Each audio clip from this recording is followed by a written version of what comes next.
I walked into my home after a long business trip, expecting the quiet comfort of my family.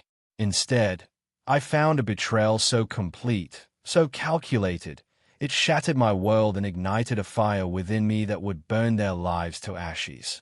The wind coming off the Hudson River was sharp that night, the kind of cold that slips through your coat and settles in your bones.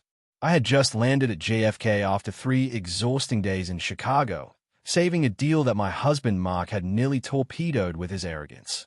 My eyes burned from lack of sleep, and my shoulders ached from the weight of my laptop bag. All I wanted was a hot shower, a glass of Cabernet, and the comfort of my home.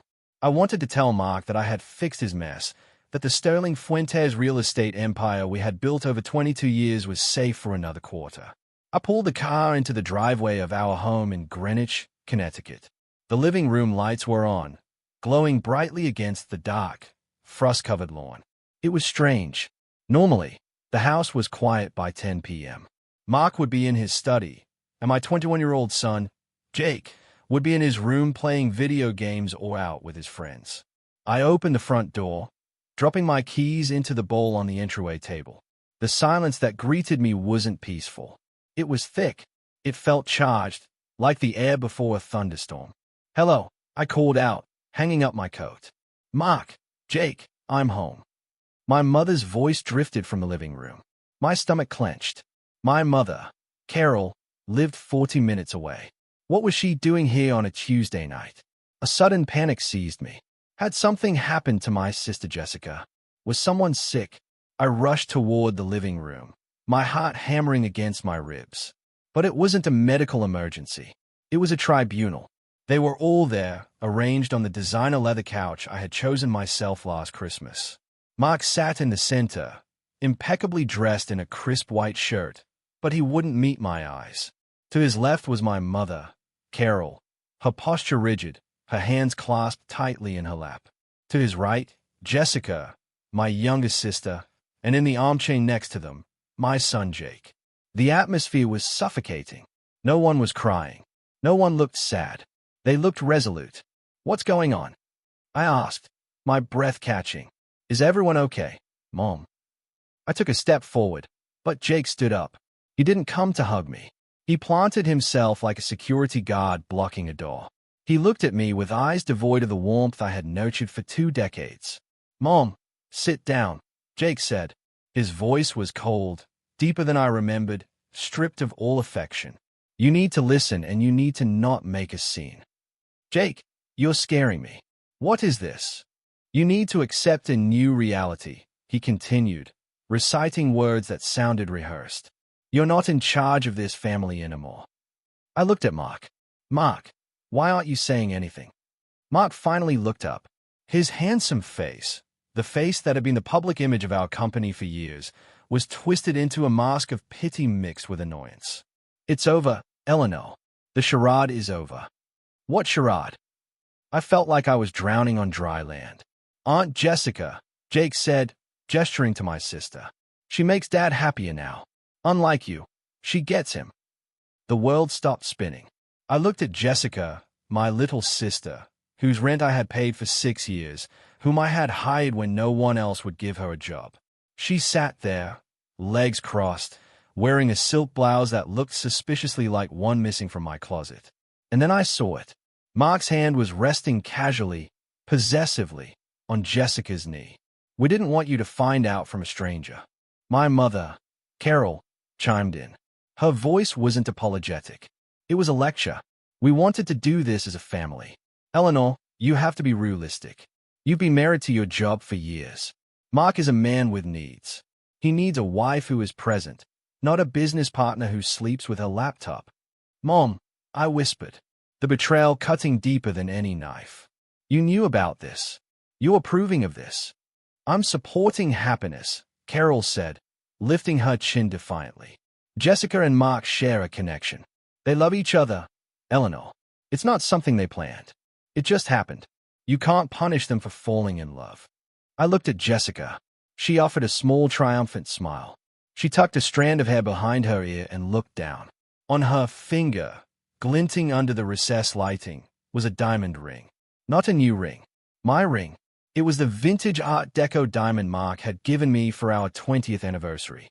The one that had mysteriously vanished from my jewelry box 6 months ago. I had torn the house apart looking for it, crying for days. Mark had told me I was careless, that I'd probably lost it at the gym. "That's my ring," I said, my voice trembling with a rage so pure it felt hot in my throat. "It looks better on her," Mark said with a shrug. "It was a waste on you. You never wear jewelry anyway."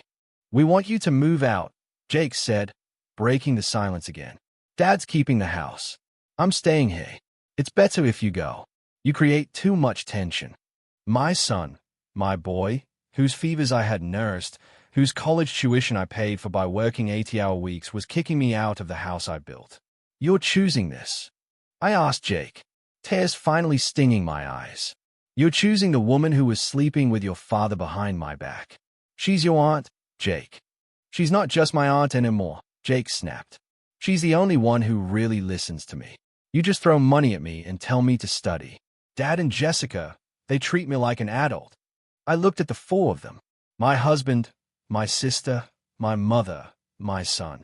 The four pillars of my life. And every single one of them was rotten. They weren't just breaking my heart.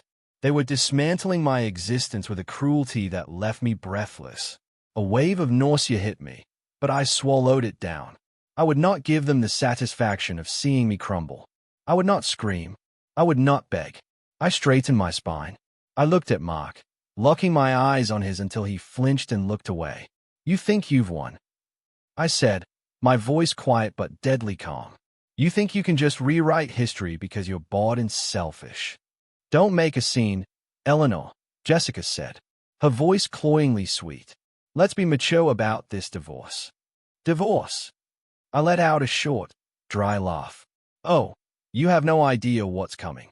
"Don't threaten us," Mark snapped, his arrogance returning. "I've already spoken to the lawyers. You're out. The prenup, the company bylaws. I've got it all covered. Walk out that door, Eleanor. If you stay, I'll have security remove you from my property." "Your property?" I looked around the room. "I chose every tile in this house. I paid for every brick. And now you're trespassing," Jake said. That was it. The final break. I looked at my son one last time, memorizing the face of the stranger he had become. "All right," I said. I turned. I didn't take my coat. I didn't pick up my keys from the bowl. I had my spare set in my pocket. I walked to the door. "Where are you going?" Carol shouted, a sudden anxiety in her voice. "Eleanor, we need to discuss the settlement. Mark is a generous offer if you sign tonight." I didn't answer. I opened the heavy oak door and stepped out into the frigid Connecticut night. The wind hit my face, drying the tears before they could fall. I got into my car, the engine roaring to life in the silent driveway. As I backed out, I saw them through the picture window. They were already pouring champagne. They were celebrating my erasure. I drove into the darkness, my hands gripping the steering wheel so tightly my knuckles turned white. I didn't know where I was going, but I knew one thing for certain. The Eleanor they knew, the doormat, the provider, the fixer, had died in that living room. And the woman driving away was someone they should be very, very afraid of. I drove for an hour, the lights of Manhattan blurring into red and gold streaks across my windshield. My mind was a chaotic storm of images. Jessica's smirk, the ring on her finger, Jake's cold stare. But beneath the shock, a primal instinct was kicking in. Survival. I needed gas. The low fuel light had been on since I left the airport, but I had been too eager to get home to stop. Now, on a desolate stretch of I-95, I pulled into a 24-hour gas station. My hands were shaking as I stepped out into the biting cold. I swiped my credit card, the platinum card linked to our joint account, the one I use for everything from groceries to business dinners, at the pump. Processing. The screen flashed, then declined. "Please see cachet." I frowned. That was impossible. The credit limit on that card was $50,000, and I'd paid the bill in full 3 days ago. I tried again. Declined. A cold knot formed in my stomach, heavier than the betrayal I just witnessed. I dug through my wallet and pulled out my personal debit card, the one linked to my checking account where my salary was deposited. I went inside the station. The clock, a bald teenager with headphones around his neck. Didn't even look up as I put a bottle of water and a pack of gum on the counter. I swiped the debit card. "It's not going through," he mumbled, chewing his gum.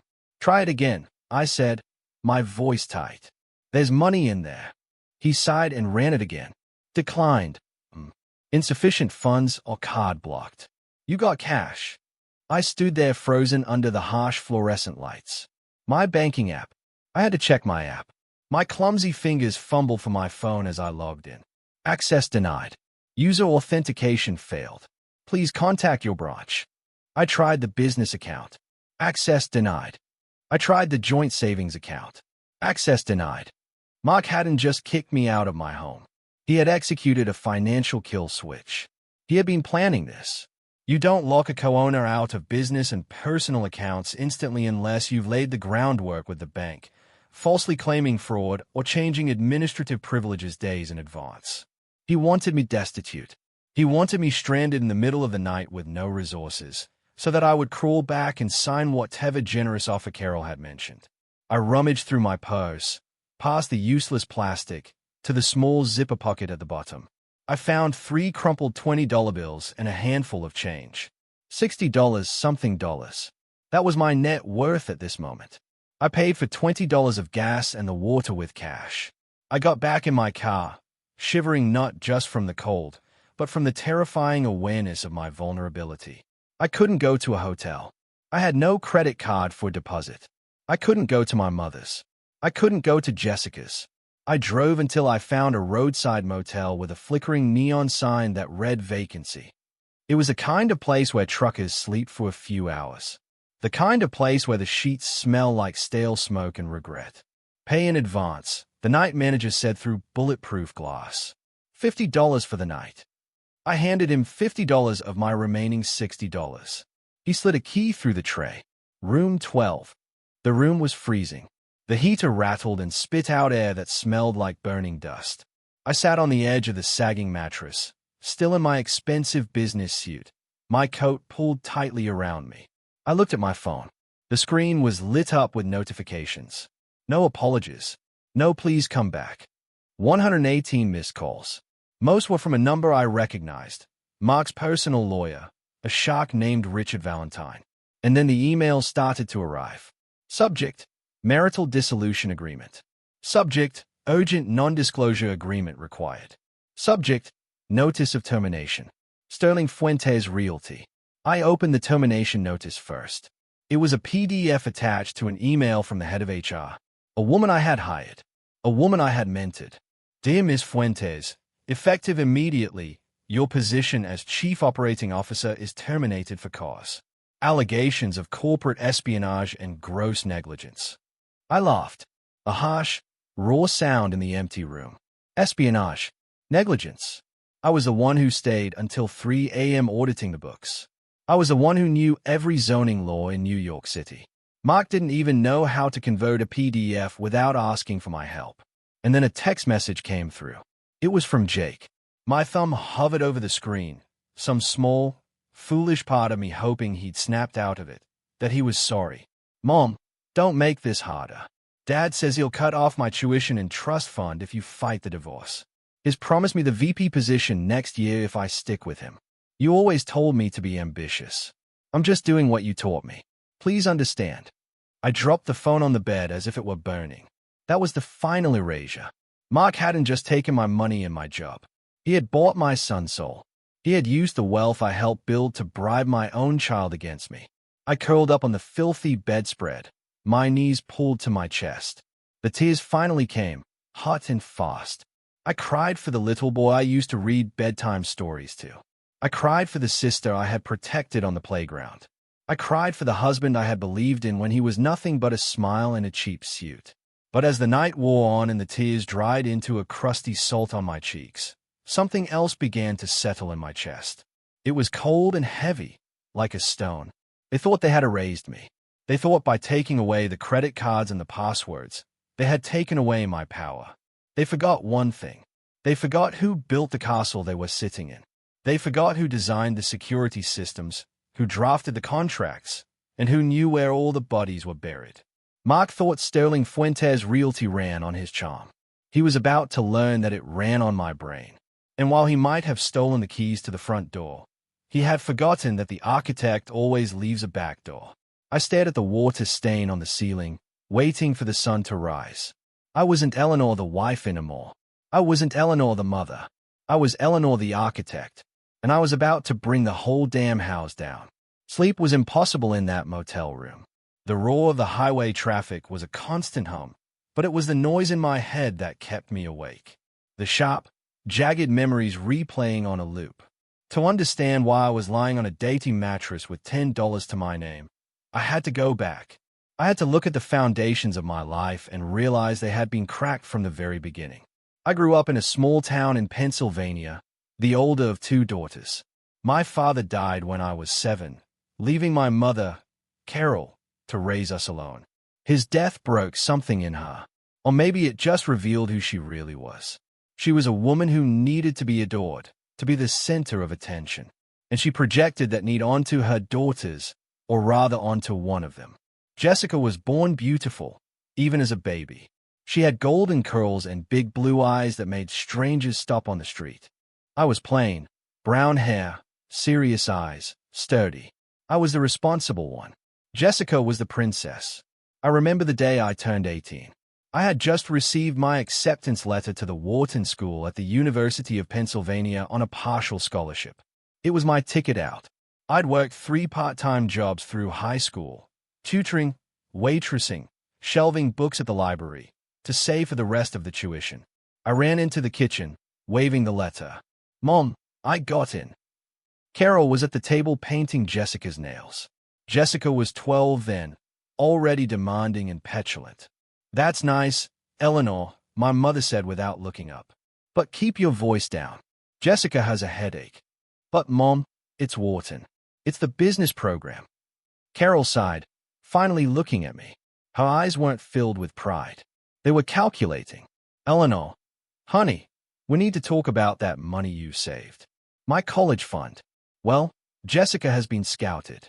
There's a modeling competition in Miami next month. It could be her big break. But the fees, the travel, the portfolio pictures, it's expensive." My stomach dropped. "Mom, that's my tuition money. I earned it." "You're so selfish, Eleanor," Jessica piped in, blowing on her wet nails. "You don't want me to be famous." "When I'm rich, I'll buy you a car, Eleanor," my mother said, her voice taking on that tone. The one that mixed guilt with a command. "You're the strong one. You're the smart one. You can always find a way. You can work another year. Take night classes." "But Jessica, she's delicate. This is her dream. You wouldn't want to crush your sister's dream, would you? Families sacrifice for each other." I gave them the money. Of course I did.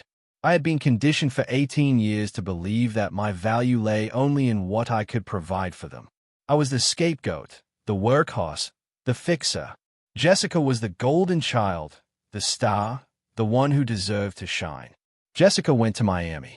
She didn't get signed. She spent the money on clothes and theme parks. I spent the next year working double shifts at a diner to earn the money back. I started college a year late, exhausted, but determined. That dynamic never changed. It just evolved. When I graduated at the top of my class, my mother didn't come to the ceremony because Jessica was having severe anxiety over a breakup with a 2-week boyfriend. I walked across the stage alone. When I got my first big promotion at a financial consulting firm, my mother said, "That's great, honey. Hey, can you lend Jessica $2,000? Her landlord is being a real jerk." I paid Jessica's rent. I paid for her car repairs. I paid for acting classes she never attended. I bought my mother a condo so she wouldn't have to worry about stairs. I thought I was buying their love. I thought if I just gave enough, worked hard enough, fixed enough problems, they would finally look at me the way they looked at Jessica. I thought one day my mother would look at my face and say, "I'm so proud of you, Eleanor. You're my joy." But I was never her joy. I was her utility bill. I was her safety net. And then I met Mark. He was charming, ambitious, and he seemed to see me. He told me I was brilliant. He told me I was beautiful. I didn't realize then that he had the same calculating look in his eyes as my mother. He didn't see a soulmate. He saw a host. He saw a woman trained to give everything and ask for nothing in return. He fit perfectly into the empty space in my heart that my mother and sister had hollowed out. I married him, thinking I was building a new family, a better one. In my hotel room, the revelation hit me with the force of a physical blow. I hadn't escaped my family dynamic by marrying Mark. I had recreated it. Mark was the golden child, demanding adoration and resources. I was still the scapegoat, toiling in the shadows to keep the lights on. And Jessica was just the inevitable conclusion. The two parasites in my life had finally found each other. "You're the strong one, Eleanor." My mother's voice echoed in my memory. Well, she was right about one thing. I was strong enough to carry them for 40 years. And now, God help them, I was strong enough to drop them. I sat up on the bed, the metal springs creaking. I wasn't going to cry anymore. The sadness was gone, replaced by a cold, clinical clarity. They wanted the delicate Jessica. They wanted the dreamer Mark. Fine, they could have each other, but they couldn't have my money. They couldn't have my company. I reached for my laptop bag. It was time to stop being the self-sacrificing daughter. It was time to be the CEO who liquidates toxic assets. The morning sun filtered through the grimy motel room curtains, casting long, dusty shadows on the floor. I opened my laptop. Thankfully, I had a portable Wi-Fi hotspot in my bag, a habit from years of business travel. Mark couldn't cut off a device he didn't know existed. I didn't try the bank accounts yet. I knew those doors were sealed shut. Instead, I opened a file called SF Archive 1. To understand how I was going to destroy Mark, you have to understand how I built him. I met Mark 22 years ago at a real estate networking event in Midtown Manhattan. He was 29, wearing a suit that didn't quite fit, holding a glass of cheap wine and holding court with a group of investors. He was electric. He had a smile that could sell ice to an Eskimo, a laugh that made you feel like the funniest person in the world. I was 25, a junior analyst at one of the big consulting firms, standing in a corner clutching my binder of market research. I watched him work the room. He was charismatic, yes, but I could hear what he was saying. He was slinging buzzwords, making promises about returns that were mathematically impossible. He cornered me by the buffet. "You look like you're analyzing the structural integrity of the shrimp skewers," he joked. "No," I smiled. "I'm analyzing your pitch to those investors. You're promising a 15% IOI on a property in a declining district. You're going to lose them their money." He blinked, surprised. Then he laughed. "Okay, you got me. I'm a big picture guy, not a numbers guy. I need someone who understands the boring stuff." "The boring stuff is what keeps you out of prison," I said dryly. He was smitten, or at least smitten with what I could do for him. Within 6 months, we were married.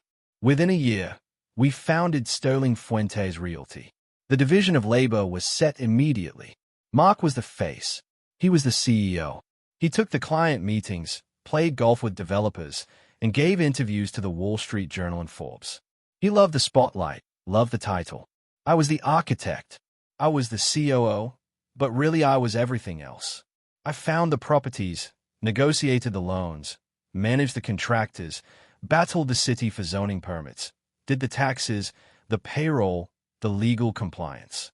Our first big project was a disaster in the making. Mark had bought a derelict warehouse in the Bronx, convinced it would be the next big loft conversion. He overpaid by $500,000. The contractor he hired ran off with the deposit. We were on the brink of bankruptcy before we had even sold a single unit. I remember sitting at our kitchen table, pregnant with Jake, staring at the red numbers in the ledger. Mark was pacing, panicked, sweating through his shirt. "We're finished, Eleanor," he cried. "My reputation is ruined. They're going to sue me." "Sit down," I ordered. I took my grandmother's jewelry, the one heirloom I had received, saved from my mother and Jessica, and sold it. I liquidated my 401k. I renegotiated the terms with the bank, presenting a business plan so detailed, so bulletproof that the branch manager said it was the best he'd ever seen.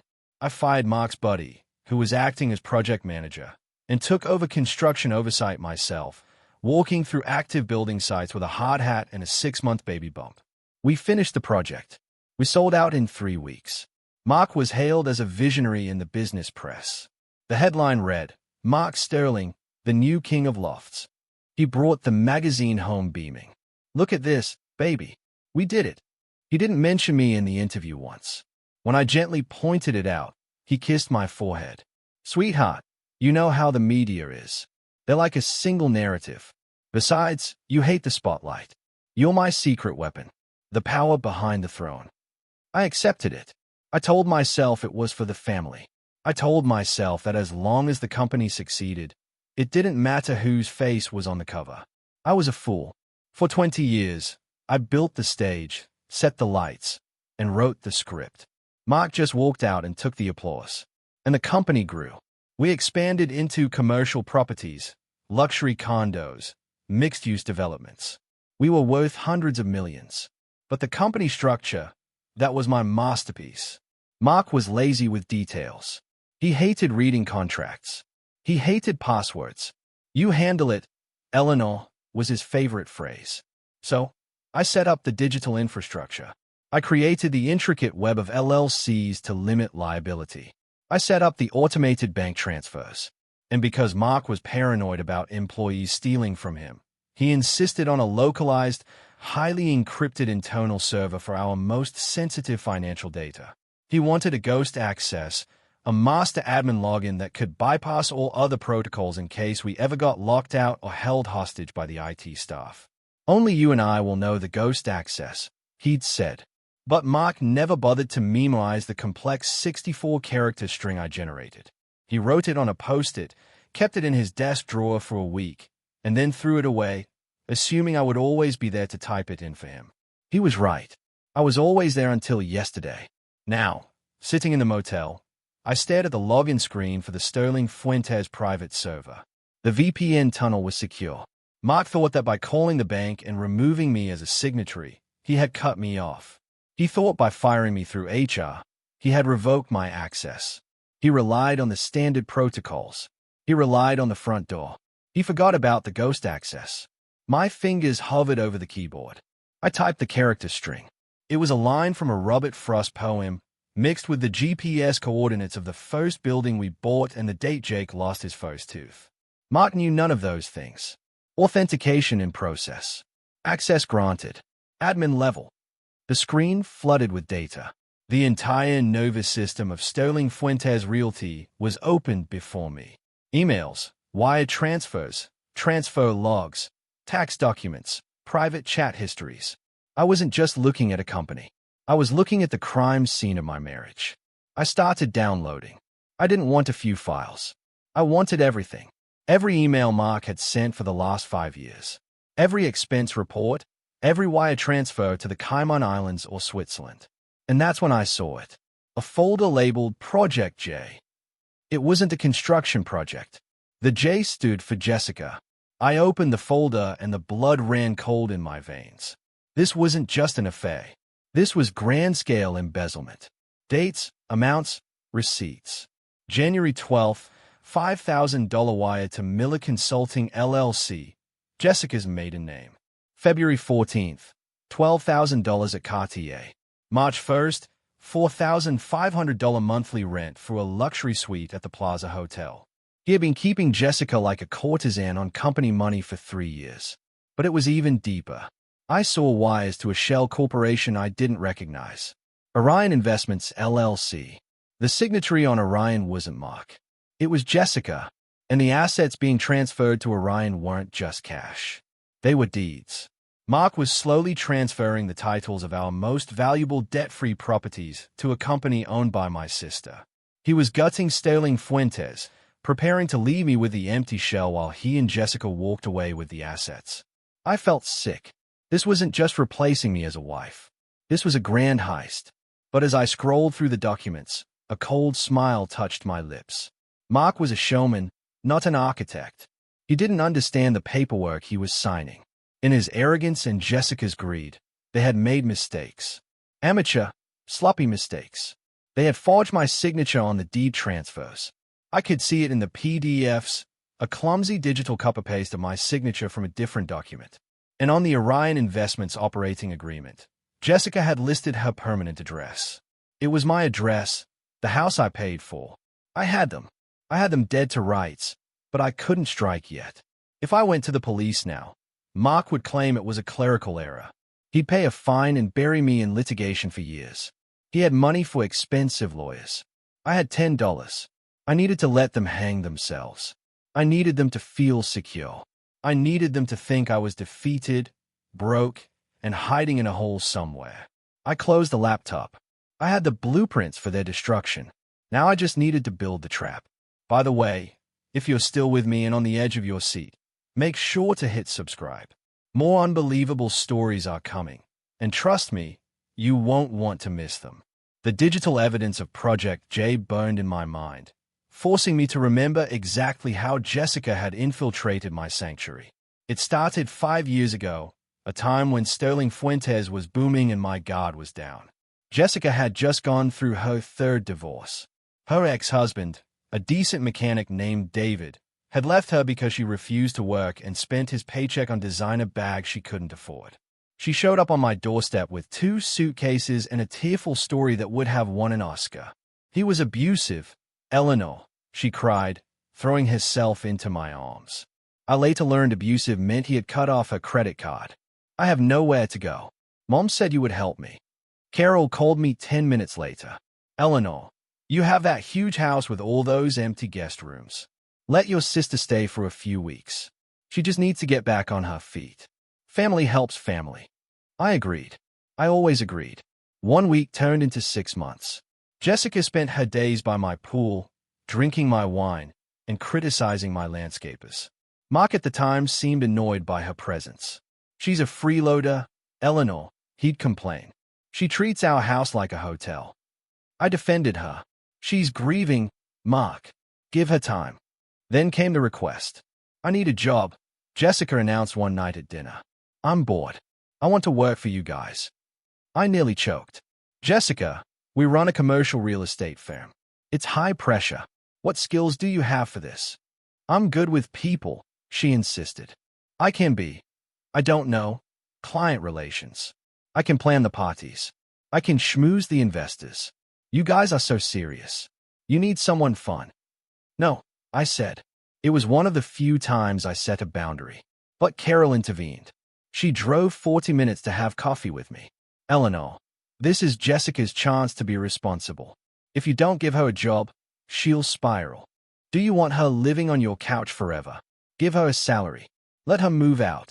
Mark thinks it's a good idea. Mark does. I spoke with him, Carol said smoothly. He thinks Jessica could help soften the company's image. You know you can be a little intense, honey. I confronted Mark. You want to hire Jessica? Mark shrugged, adjusting his tie. Your mother's right. We need someone to handle the social stuff, the galas, the charity events. You hate that stuff. Let her do it. Pay her an assistant salary. Get her out of the house. We all win. I caved. I created a position, director of special events. At first, it seemed to work. Jessica moved into an apartment I subsidized and planned the company Christmas party. It was lavish, over budget, but a success. Then the subtle shifts began.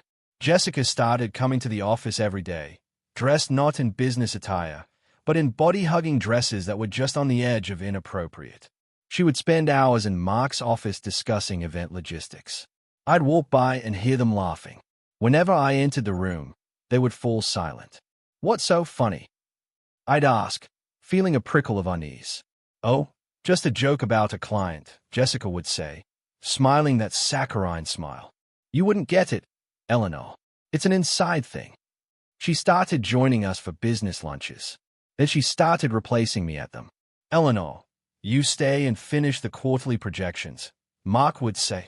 Jessica and I will take the developers to the steakhouse. You know, you hate small talk.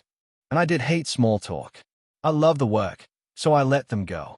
I would stay in the office eating a salad at my desk, crunching the numbers, making sure our profit margins were healthy, while my husband and sister were drinking dry martinis and laughing at my expense. I noticed changes in Mark. He started dressing younger. He bought a Porsche he didn't need. He started staying out late for networking. When I voiced my concern, Carol gaslit me into oblivion. "You're being paranoid, Eleanor," she scolded. "You should be glad Mark and Jessica get along. Most men hate their sisters-in-law. It's a blessing. Don't ruin it with your jealousy. It's unbecoming." Jealousy. She made me feel like a crazy, insecure harpy. Now, looking at the Project J folder on my laptop, I saw the reality. The networking dinners were dates. The business trips to Miami were vacations. And the consulting fees paid to Jessica were actually her allowance for being his mistress. The snake hadn't just slithered into the grass. I had opened the door, invited it in, and given it warm milk. And the worst part, my mother had held the door open. Carol had brokered this. She had pushed Jessica toward Mark, knowing exactly what Jessica was capable of.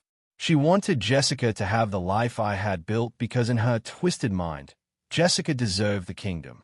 And I was just the builder meant to put it up and walk away. I slammed my hand down on the cheap motel desk. The pain grounded me. "Okay," I whispered to the empty room. "You want to play the fun, irresponsible game? Let's see how much fun it is when the architect pulls out the load-bearing wall." I spent the next 6 hours in a forensic accounting trance. The ghost access gave me entry to everything, but I had to be careful. If I made any changes, if I altered any files, the system logs might alert the IT director, a man named Steven, who used to be loyal to me, but now undoubtedly answered to Mark. So, I became a ghost. I copied, downloaded, screenshot, and traced the flow of money. It was worse than I thought. Sterling Fuentes was being bled dry to fund their lifestyle and the transfers to Jessica's shell company. Mark had stopped paying vendors. We were 3 months behind on payments to the construction crews for the new skyscraper in the financial district. We were in default on the interest for 2 major loans. Mark was rubbing Peter to pay Jessica. The company, my life's work, was a house of cards. If the creditors found out, we'd be insolvent in 30 days. But then I found something that made me sit bolt upright. It was an email chain between Mark and a private investigator at Valentine Investigations. The date was from 2 years ago. Subject, surveillance target Eleanor Fuentes. Mark, I need dirt. Anything. Infidelity, substance abuse, mental instability. I need grounds to void the prenup. Valentine. Mr. Sterling. We've tailed her for 6 months. She goes to work. She goes to the grocery store. She goes to her mother's. She works late. There's no dirt. The woman's a saint. Mark, dig deeper or make something up. I can't afford to give her half. My breath hitched. 2 years. He had been planning to get rid of me for 2 years, but couldn't find a way to do it without losing money. And then a more recent email, dated 1 week ago. Mark, forget the date. We're going with the mental breakdown angle. Her family will testify. Her mother and sister are on board. We'll claim she's overworked, paranoid, unfit to lead. We'll force a no-confidence vote at the board. Once she's out, we trigger the buyout clause at the lowest valuation. Carol, I can testify she has been erratic lately. Very emotional. I'm worried about her. Mark, we have to do what's best for the company. I stared at the screen, tears of rage blurring my vision. My mother, my own mother, was conspiring to have me declared mentally unstable so her golden child could steal my husband and my money. It was Shakespearean. I'll show you erratic, I seethed. I dug deeper. I needed leverage. The fraud evidence was good, but it would take time to prove in court. I needed something immediate, something that would terrify Mark. I found it in the tax filings. Last year, to secure a massive loan from a private equity firm, Mark had inflated the occupancy rates on our commercial properties. He had forged lease agreements. He had physically forged the signatures of tenants that didn't exist. This wasn't just civil fraud. This was bank fraud. This was a federal crime with prison time. And the loan documents were signed by Mark Sterling, CEO. My signature wasn't on them. I'd been out of town for my aunt's funeral that week. A funeral Jessica skipped, and Mark had said he'd handle the paperwork. He had signed his own death warrant and didn't even know it. I copied the loan documents. I copied the fake leases. I created a dossier that was a nuclear bomb. I glanced at the clock. It was 2 p.m. I had been working nonstop for 12 hours. I was hungry, unwashed, and running on pure adrenaline. I needed a burner phone. I couldn't use my cell. They were probably tracking it or pulling the records. I went to a convenience store across the street, buying a cheap prepaid phone with cash. Back in the room, I sat on the bed and stared at the new phone. Who could I call? My friends. Most were couple friends shared with Mark. They'd likely side with charming Mark. Or stay neutral. My family? Obviously not. My employees? Too risky. I needed someone powerful, someone who hated Mark, someone with the resources to wage a war. A man's name popped into my head. Arthur Vance. Arthur was a billionaire real estate magnate in New York. Old money, ruthless, but principled. 3 years ago, Mark had outbid Arthur for a prime piece of land in the Hudson Yards development. Mark had won by bribing a city councilman, Franklin Miller, to rezone the land, a move I had vehemently opposed, but which Mark did behind my back. Arthur had suspected foul play. He had publicly called Mark a climber in a cheap suit. Mark had laughed it off, but Arthur had never forgotten. If I went to Arthur Vance with proof of Mark's fraud, specifically the fraud that screwed Arthur out of that deal, it was a long shot. Arthur might just laugh in my face. He might throw me out, but he was the only person in New York with enough power to shield me from Mark's legal team. I dialed the number for Vance Enterprises. I knew it by heart. I'd looked at it enough times when we were rivals. Vance Enterprises chairman's office. A crisp voice answered. I need to speak with Mr. Vance. Immediately. Mr. Vance is in meetings. May I ask what this is regarding? Tell him it's Eleanor Fuentes. Tell him I know how Mark Sterling got the rezoning for the Hudson Yards plot, and tell him I have the emails. There was a pause. 1 moment, please. 30 seconds later, a deep, gravelly voice came on the line. Miss Fuentes, to what do I owe the pleasure? Did your husband send you over to gloat?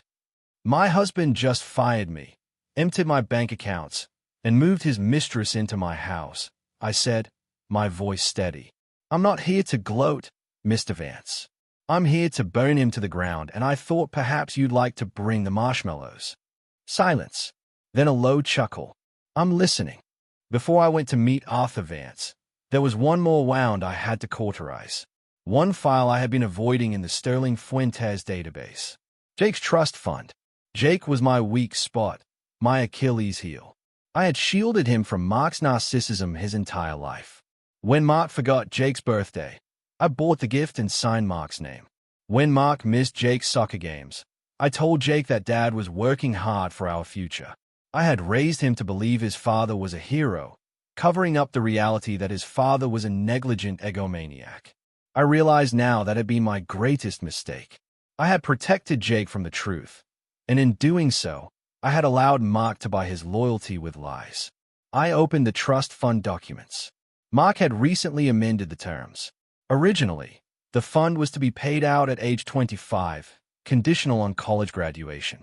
The new terms, dated 2 weeks ago, immediate access to a $200,000 cash provision, transfer of title for the 2023 Porsche 911 and the attached correspondence. Jake, Dad, Mom's going to flip if I drop out next semester. Mark, Mom's not going to be in charge much longer, Jakey. She treats you like a kid. I treat you like a man. You want the car. You want the cash. You just have to back me up when the time comes. You have to tell the lawyers Mom's been acting strange, that she's unstable. Jake, well, she's been kind of stressed lately. Mark, exactly. She's losing it. We have to protect the company. If you stick with me, I'm making you VP of Acquisitions next year. No degree needed. You can learn on the job just like I did. Jake, VP? Seriously? Okay, I'm in. What do I have to do? I read the words and my heart didn't just break. It atomized. Vice President of Acquisitions.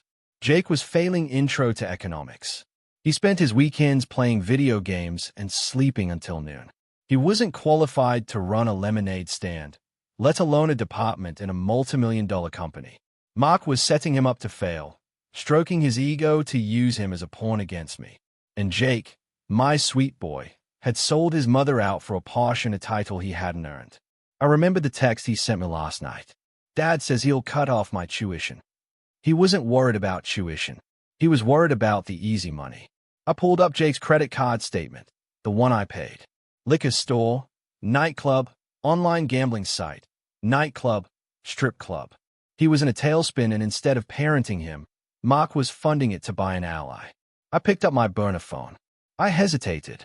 This was my son, but the boy who sat on that couch and told me to accept reality wasn't the boy I raised. He was his father's creation. If I continued to cushion his fall, I would lose him forever to Mark's world of corruption and shallowness. The only way to save him, to truly save him, was to let him crash. I typed a text message. I didn't send it yet. Just wrote it, staring at the cursor. Jake, I saw the emails. I saw the car. You chose the easy way, but the easy way is a trap. When your father is done using you, he will discard you just like he did me. I love you enough to let you learn this the hard way. Good luck, Mr. Vice President. I saved the draft, wiped my eyes. I navigated to the payroll system. I removed Jake from the intern payroll he'd been on for 3 years despite never setting foot in the office. I couldn't touch the trust fund. Mark controlled that now. But I could touch the health insurance. Jake was on my policy, the policy I personally paid for. Jake Sterling. Reason, no longer a full-time student. It was petty, it was small, but it was the first time in 21 years I wasn't fixing something for him. My phone buzzed. It was the address for the meeting with Arthur Vance. 1 hour. The Union League Club library room. Come alone. I closed the laptop. I went to the bathroom and splashed cold water on my face. I tried to smooth my hair. My suit was rumpled, but I shook it out. I put on a layer of lipstick, my armor. I looked in the mirror. The woman looking back at me looked tired. Yes, but she looked dangerous. She looked like a mother who had lost her cubs and had nothing left to lose. You want unstable, Mark.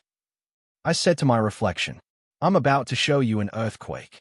I walked into the Union League Club in the same rumpled suit I'd fled my house in, carrying a laptop bag that contained enough evidence to send my husband to Rikers Island. The doorman eyed me skeptically. This place smelled of old money, cigars, and mahogany, a world Arthur Vance ruled. I found him in the library room sitting in a leather wingback chair reading the Financial Times. He was 65 with silver hair and eyes like polished flint. He didn't stand as I approached. Miss Fuentes, he said, folding his paper. You look terrible. I feel terrible, I admitted, sinking into the chair opposite him. But my brain is working perfectly. You mentioned the Hudson Yards deal, Arthur said, getting straight to the point. You said you had proof. I opened my laptop. I wasted no time on pleasantries. I pulled up the dossier I had compiled in the motel room. I turned the screen toward him.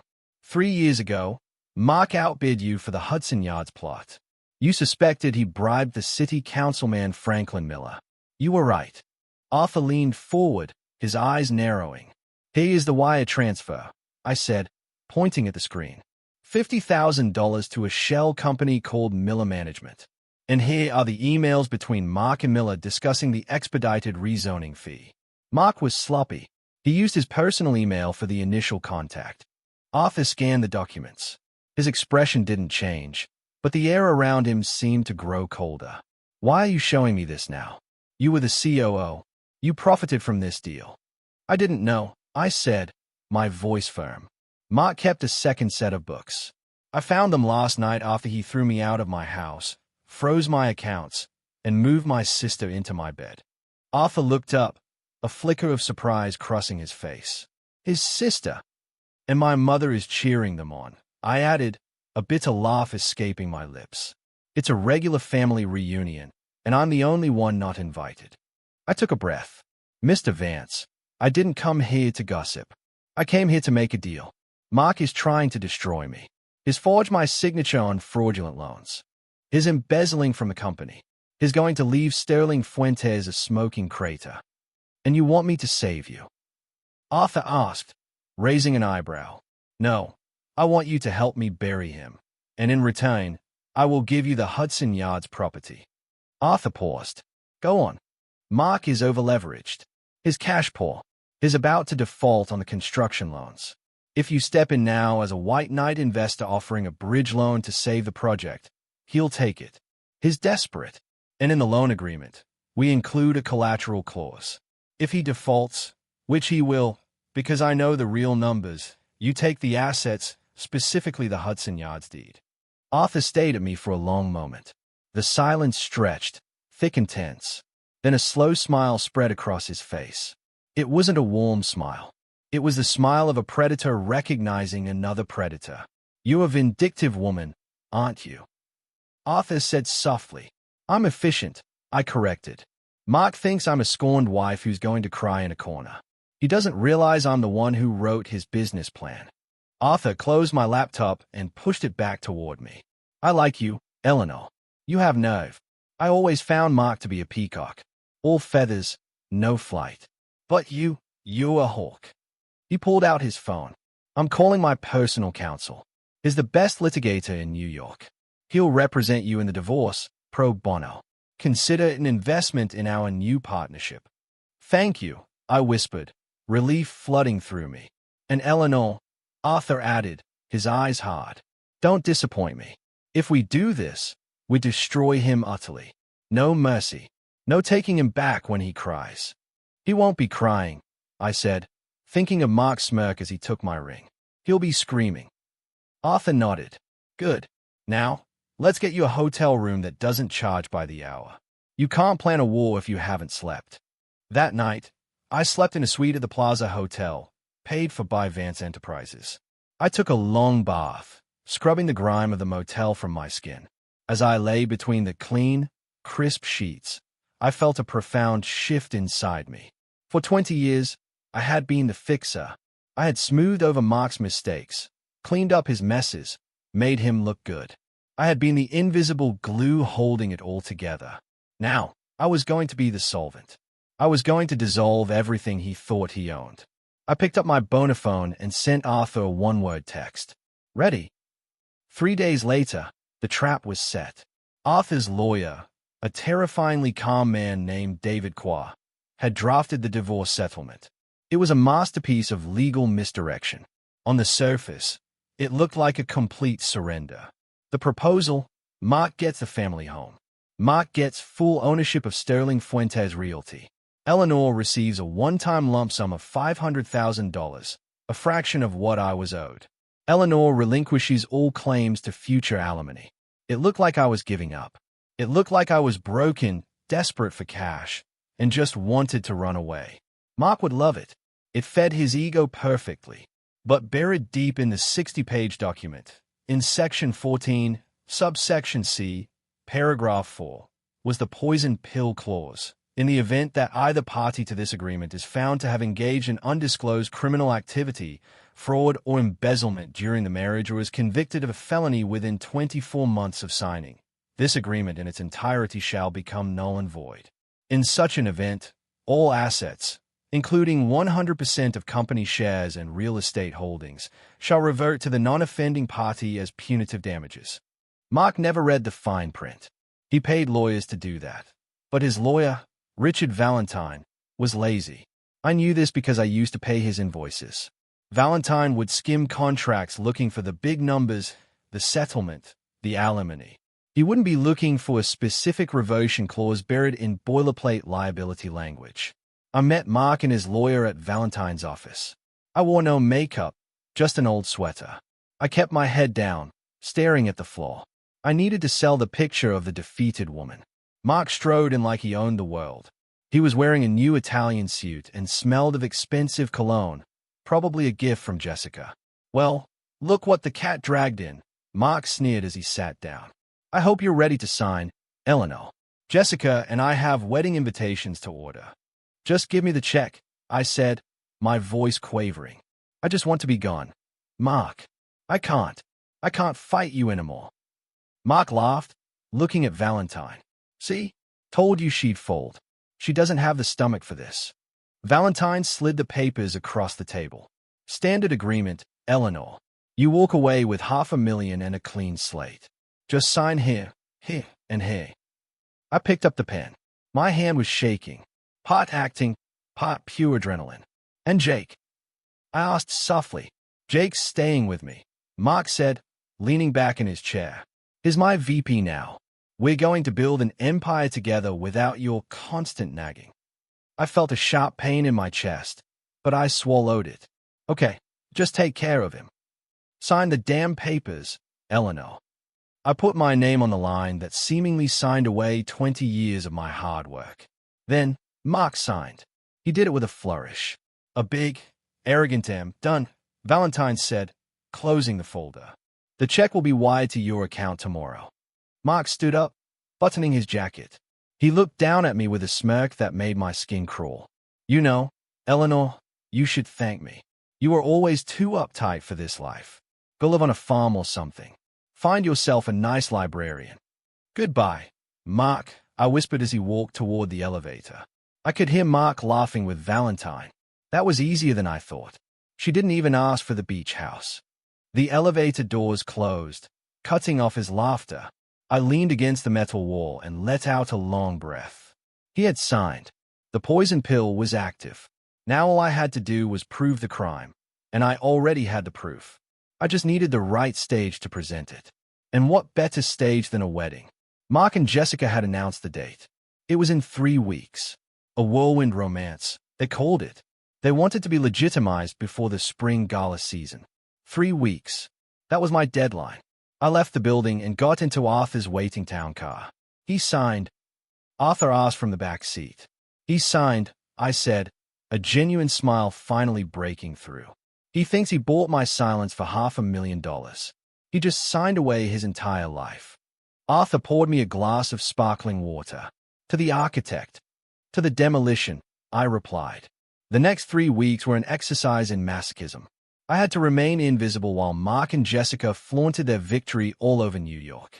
I rented a small, discreet apartment on the Upper West Side using my maiden name. I spent my days with Arthur's forensic accountants, building the case. We were turning the raw data I'd stolen into a legal sledgehammer. Every night, I tortured myself by checking social media. Jessica's Instagram was a vomit of luxury. A picture of a new Mercedes convertible. My future hubby is spoiling me. #blessed #new beginnings. A picture of my dining room redecorated with tacky gold wallpaper. Out with the old, in with the glam. Finally making this house a home. That one hurt. Seeing her erase my touch from the home I built. But the most painful post came from my mother. Carol posted a picture of the 3 of them, Mark, Jessica, and her, toasting with champagne flutes at a tasting menu dinner. Caption, finally, a family that knows how to enjoy life. So proud of my beautiful daughter, Jessica, and my wonderful son-in-law, Mark. True love always wins. True love. She had sold out her eldest daughter for a seat at a fancy table. And Jake.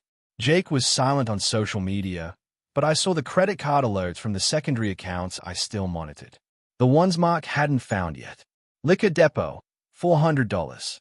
Marquee Nightclub, $1,200. Bail bonds, $500. My son was in free fall. Mark wasn't parenting him. He was enabling him. I wanted to rush in and save him, but Arthur stopped me. You can't save someone who doesn't want to be saved, Eleanor, Arthur told me gently. He chose his side. Let him see what that side is really like when the lights go out. I knew he was right, but it felt like cutting off a limb. Meanwhile, the company was rotting from the inside.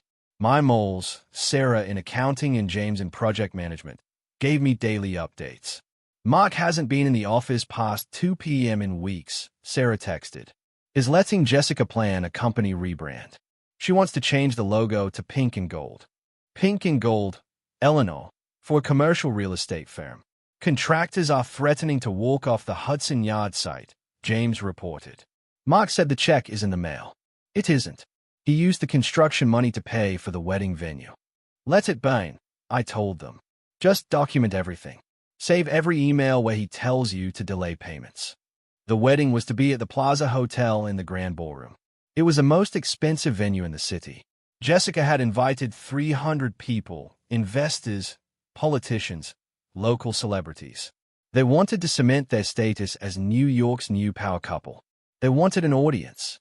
Good, I thought. Looking at the invitations Sarah had smuggled to me. You want a show? I'll give you a show. 2 days before the wedding, I received one final piece of leverage.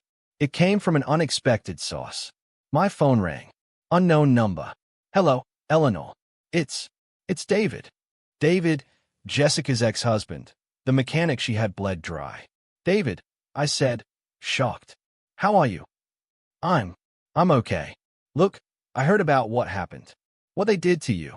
It's disgusting. It is, I agreed. I have something, David said, his voice low. When Jessica left me, she left a box of papers in the garage. I was going to burn them, but I went through them last night. Eleanor, did you know she had credit cards in your name from 3 years ago? The blood froze in my veins. What? She opened them when she was staying with you. She was intercepting the mail. She maxed them out, then hid the statements. But I found the letters from the collection agencies. And I found a letter from Mark. From Mark? Yeah, he paid off one of the cards. The letter says, I've covered this one, Jay, but you have to be more careful. If Eleanor sees this on her credit report, we're both dead. Stick to the plan. 2 more years and we take it all. 2 more years. The timeline fit perfectly. Mark had been conspiring with my sister to steal my identity and my money while I was feeding her and giving her a job. David, I said, my voice shaking. Can you get me that box? I'm on my way, he said. When David handed me that box, I felt the final lock click into place. This wasn't just fraud. It was a predatory, calculated, evil conspiracy. I looked at the handwritten letter from Mark. 2 more years and we take it all. I locked the letter in my safe. Thank you, David, I said. Give him hell, Eleanor, he said with a grim smile. Oh, I plan to, I replied. I plan to give them the whole damn inferno. The day before the wedding, I did something dangerous. I went to see Jake. I knew I shouldn't. Arthur advised against it, but I was a mother first and a vengeful ex-wife second. I needed to give him one last chance to get off the sinking ship. I waited outside his new penthouse apartment, the one Mark had bought with company funds. At 11 a.m., Jake stumbled out, looking hungover. He wore designer sunglasses and a sweatshirt that cost more than my first car. Jake, I called. He jumped, spinning around. When he saw me, his face hardened. Mom, what are you doing here? Are you stalking me now? I'm not stalking you. I'm trying to save you. I don't need saving, he spat, walking toward his Porsche. I'm doing great. Dad just put me in charge of the Southern portfolio. Jake, listen to me, I said, stepping in his path. Your father is lying to you. The company is bankrupt. He's stealing money to pay for this lifestyle. He's using you as a shield.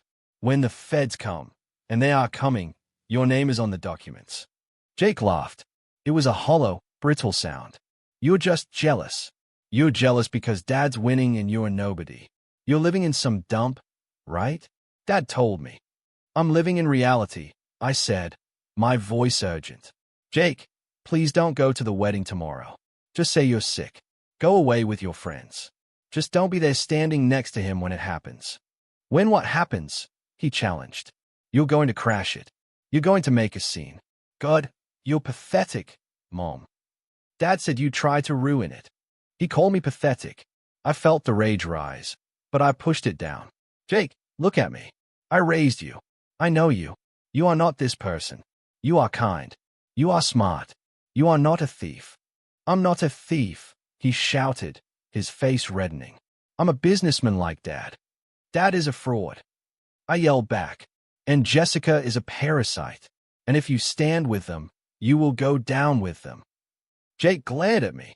Then he pulled out his phone. I'm calling security. Get away from me. He got in his car, revving the engine aggressively.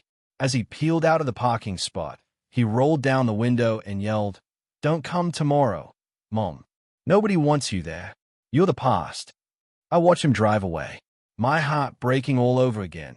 But this time the brake was cleaner. I had tried. I had held out my hand. He had slapped it away. He was on his own now. I drove back to my apartment. Arthur was waiting for me with the final preparations. How did it go? He asked, though he clearly knew the answer from my face. He's gone, I said flatly, completely brainwashed. Then he will learn the hard way, Arthur said. Are you ready for tomorrow? Yes, we have the access codes to the projector. Yes, the police are briefed. Yes, Inspector Miller is meeting us in the lobby at 8 p.m. Arthur handed me a garment bag. Then you'll need this. I unzipped the bag. Inside was a suit, not a frantic, desperate ex-wife's dress. It was a sleek, tailored black tuxedo. Yves Saint Laurent. Powerful, elegant, severe. Put on your armor, Eleanor, Arthur said. You are not the victim. You are the executioner. I touched the fabric. It was cool and smooth. Thank you, Arthur. Get some rest, he said. Tomorrow will be a long night. I didn't rest. I sat by the window watching the city lights. I thought of Mark and Jessica probably rehearsing their vows right now, probably laughing about how they had gotten away with it all. 2 more years and we take it all. They wouldn't have 2 years. They wouldn't even have 2 days. Tomorrow, Mr. and Mrs. Sterling were going to have a very different kind of reception. The morning of the wedding dawned gray and overcast. A perfect day in New York for a funeral. I spent the morning reviewing the presentation. We had it timed to the second. It would start just after the love story video montage Jessica had commissioned for $20,000. At 6 p.m., the guests began to arrive at the plaza. I watched the live feed from a camera Arthur had installed in the ballroom. He had a stake in the hotel. Getting access was trivial. It was nauseating. The room was draped in crystal and pink roses, thousands of them. There was an ice sculpture of Mark and Jessica intertwined. I saw my mother, Carol, greeting guests. She wore a champagne-colored dress that was too young for her, beaming as if she'd won the lottery. Yes, isn't it wonderful? I heard her say to a confused-looking cousin, they are soulmates. Eleanor. Oh, poor Eleanor just couldn't handle Mark's success. She's taking some time away. I saw Mark. He looked nervous but triumphant. He was shaking hands, slapping backs, playing the part of the benevolent king. And Jessica, she entered in a custom Vera Wang gown draped in diamonds. Diamonds my company paid for. She looked stunning. I had to admit it. Stunning and rotten. The ceremony began. I listened to them exchange vows.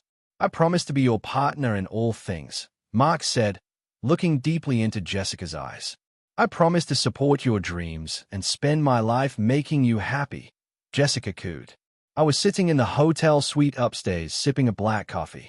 Lies, I whispered. Every word is a lie. Are we ready? Arthur asked, checking his watch. The signal is live. The tech confirmed. The second you give the word, we hijack the feed. Not yet, I said. Wait for the toasts. Wait until everyone is seated and watching the screens. The reception began. The champagne flowed. Mark stood to give a speech. I want to thank everyone for being here, he boomed, holding Jessica's hand. This has been a long journey, a journey to find true happiness. Sometimes you have to make hard choices to find your real destiny. The crowd applauded politely, though I saw a few uncomfortable glances. Everyone knew the scandal. They just didn't care as long as the open bar was top shelf. And to my new wife, Jessica, Mark continued. You are my muse, my rock, my everything. My phone buzzed. It was the signal. Now, I said. Down in the ballroom, the lights dimmed for the video montage. Sentimental music began to play. Pictures of Mark and Jessica on yachts, in Paris, on the beach flashed across the huge screens behind the head table. The crowd awed. I stood up and smoothed the jacket of my tuxedo. I walked out of the suite and toward the elevator. Showtime, Arthur said, walking beside me. Inside the elevator, I watched the numbers descend. 10, 9, 8. My heart wasn't racing anymore. It was beating slow and heavy, like a war drum. The elevator doors opened on the lobby level. Inspector Miller and 2 uniformed officers were waiting. Miss Fuentes, the inspector asked. Yes, we have a warrant. We're ready when you are. Give me 5 minutes, I said. I want them to see it before you put the cuffs on. Understood. I walked toward the ballroom doors. The security guards Mark had hired to keep me out stepped forward. This is a private event. Arthur Vance stepped out from behind me. And I own the building. Stand aside or you'll be looking for work tomorrow. The guards hesitated, recognized Arthur, and immediately backed away. I pushed open the double doors. Inside, The music had just reached a crescendo. The video on the screen showed Mark and Jessica kissing in front of the Eiffel Tower. And then the screen flickered. The music cut out with a screech of feedback. The room fell silent. On the massive screens, the romantic picture dissolved. In its place appeared a stark spreadsheet, red numbers, then a document, a credit card statement. Name, Jessica Miller. Address 124, Oak Street, Greenwich, CT. My house. Diamond ring, Cartier, $25,000 paid by Sterling Fuentes' corporate account. A murmur went through the crowd. What is that? Jessica hissed, half rising. Mark, fix it. Cut the feed. Mark yelled at the AV booth. Turn it off. But the tech in the booth was our guy. He didn't turn it off. He turned up the volume. And then my pre-recorded voice boomed through the speakers. Hello, Mark. Hello, Jessica. You wanted a family affair. You wanted everyone to witness your union. Well, let's show them what this union is really built on. Every head swiveled, not to the screen, but to the back of the room. I stood there, a solitary figure in black, holding a small remote. The silence in the grand ballroom was absolute. 300 pairs of eyes turned in their chairs to stare at me. I walked down the center aisle, my heels clicking rhythmically on the marble floor.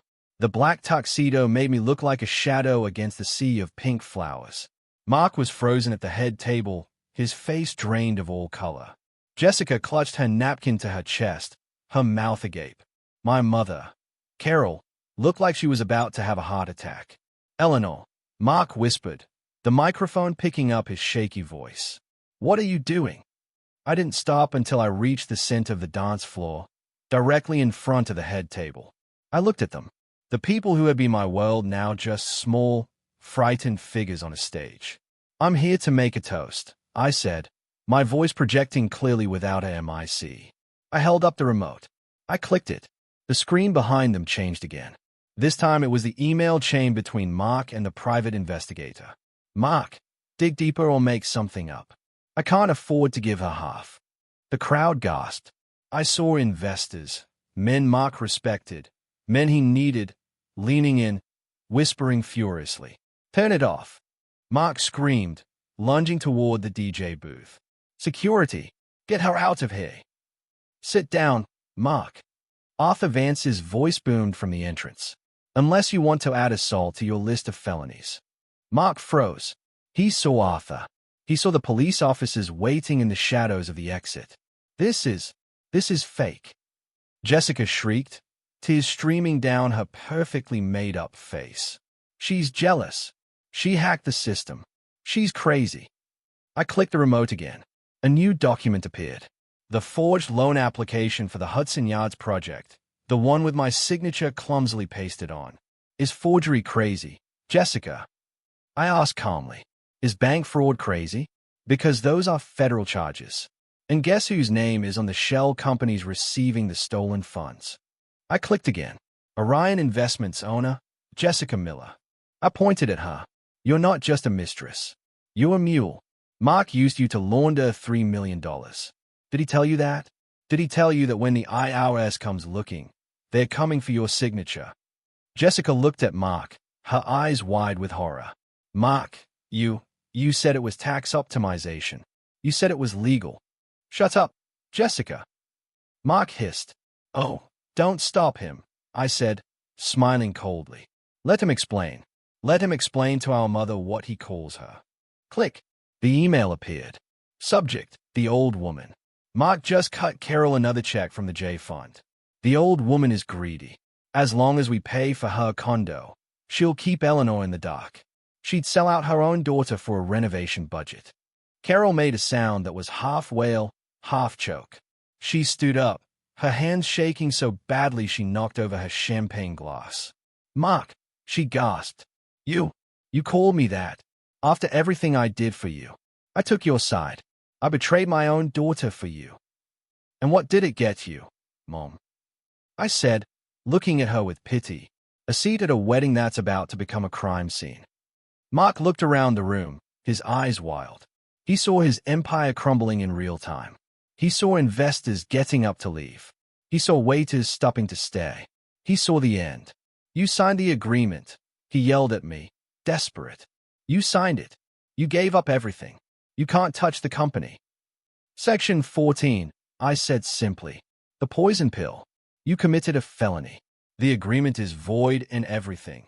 The house, the company, the assets, reverts to me. Mark's knees gave out. He collapsed into his chair. And Jake, I said, turning my gaze to my son, who sat at the end of the table, pale as a ghost. Jake looked at me, terrified. He looked at the screen where his own text messages were now displayed. VP, seriously? Okay, I'm in. You wanted to be a businessman, Jake. I said softly, well, here's your first lesson. Vet your partners. I clicked the remote one last time. A video played. It was surveillance footage from the company parking garage. It showed Mark arguing with Jessica 2 days earlier. Mark, on the video, once we get the Vance money, we ditch the kid. Jake's a liability. We'll leave him with a tax debt and move to Monaco. He's too stupid to figure it out. The room was deathly quiet. Jake stood up slowly. He stared at his father. The hero worship in his eyes was gone, replaced by a devastating understanding. Dad, Jake whispered, you were going to abandon me. Mark stammered. Jakey, that wasn't. I was just stressed. It's out of context. You called me stupid, Jake said, his voice breaking. You said I was a liability. Jake, sit down. Mark ordered, trying to regain control. Don't listen to her. Jake didn't sit down. He picked up his champagne glass and threw it in Mark's face. I hate you. Jake screamed. I hate you. Chaos erupted. Carol was sobbing. Jessica was hyperventilating. Mark was wiping champagne from his face, looking like a drowned rat. I lowered the remote. The presentation was over. I nodded to Inspector Miller. The police entered the room. The guests parted like the Red Sea. Mark Sterling, the inspector announced, you are under arrest for bank fraud, embezzlement, and forgery. Jessica Miller, you are under arrest for conspiracy and money laundering. No. Jessica shrieked as an officer grabbed her wrists. I didn't know. I'm just his fiancé. He made me do it. Tell it to the judge, the officer said, clicking the cuff shut. Mark didn't scream.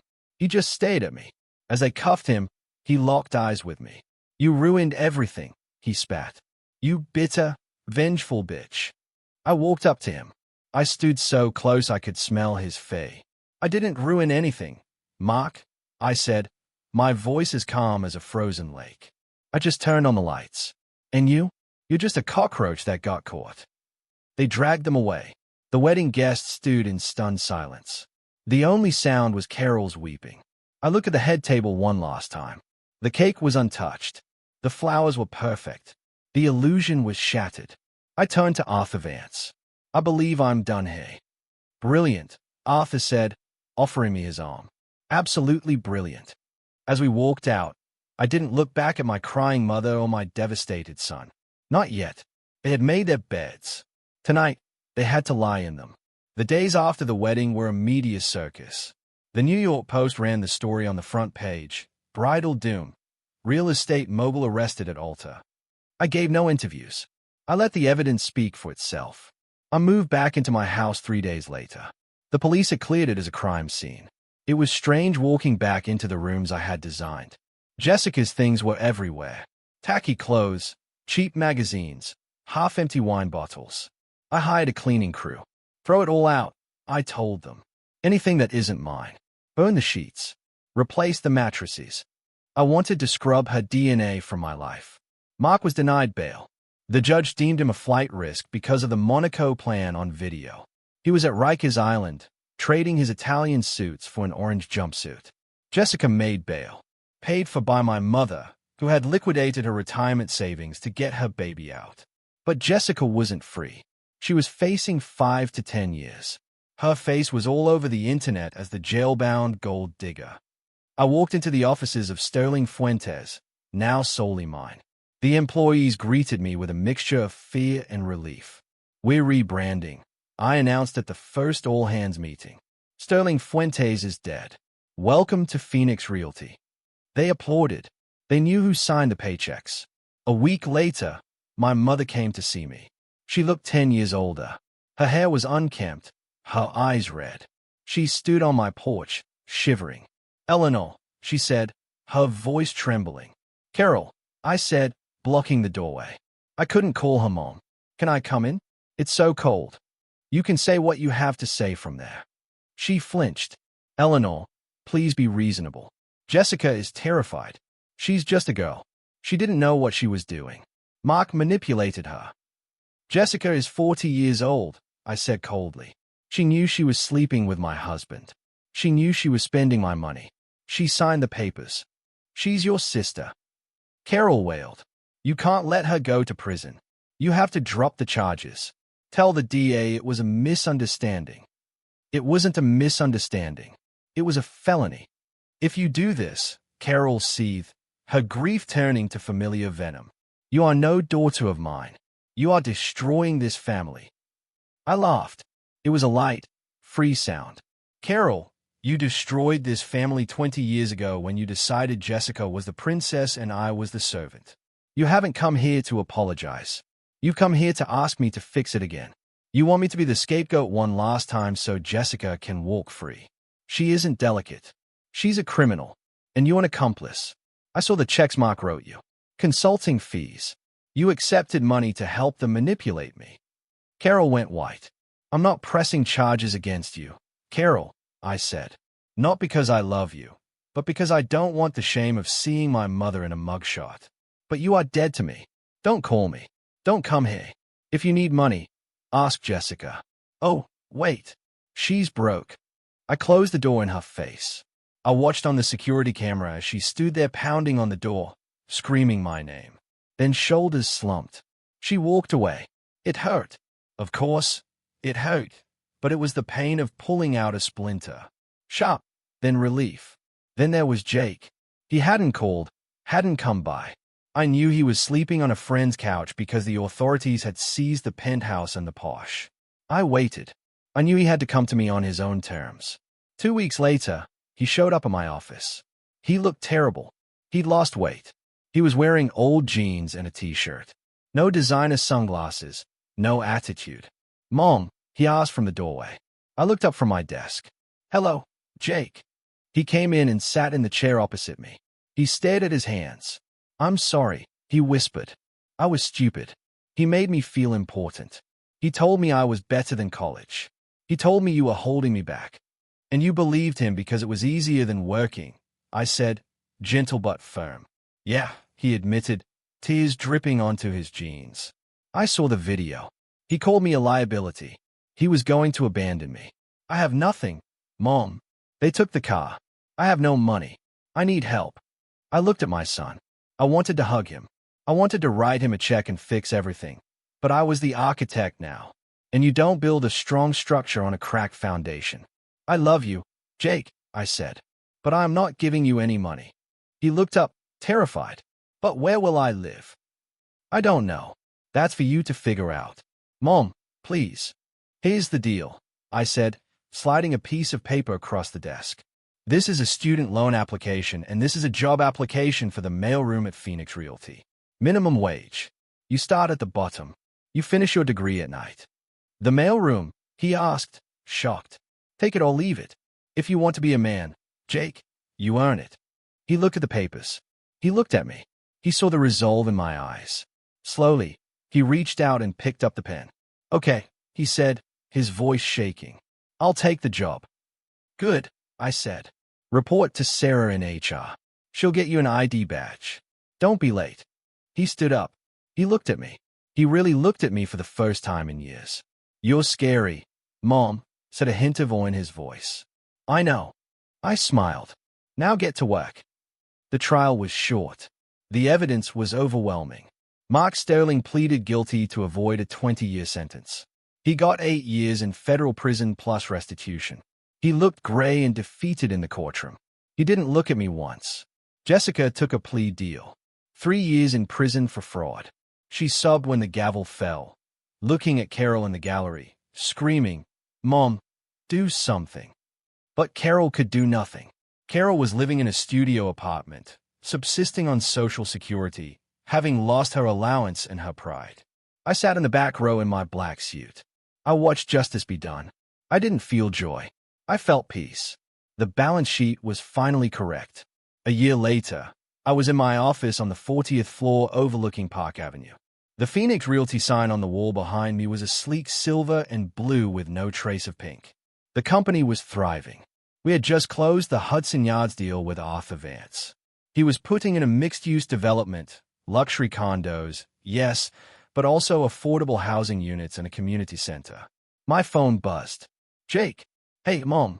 Just finished my econ final. Think I aced it. Also, the mailroom team improved sorting efficiency by 15% this week. Do I get a raise? I smiled. Don't push it, but dinner's on me tonight. 7 p.m. Jake was working hard. He was tired, broke, and humbled, and I had never been prouder of him. He was becoming the man I knew he could be, not the caricature his father tried to mold. There was a knock on my door. Come in. Arthur Vance walked in with a bottle of champagne. To the 1-year anniversary, he said, of the day you burned down the circus. It feels like a lifetime ago, I said, accepting a glass. You know, Arthur said, leaning against my desk. Mark sent me a letter from prison. Wants to know if I'll buy his shares in the old shell companies. He needs commissary money. What did you tell him? I told him, I only do business with a CEO, and the CEO is busy building an empire. We clinked glasses. I looked out at the city skyline. I had lost a husband. I had lost a sister. I had lost a mother, but I had found myself. I was no longer the scapegoat, not the fixer, not the invisible wife. I was Eleanor Fuentes, the architect, and my life at last was truly my own. Thank you for listening to my story.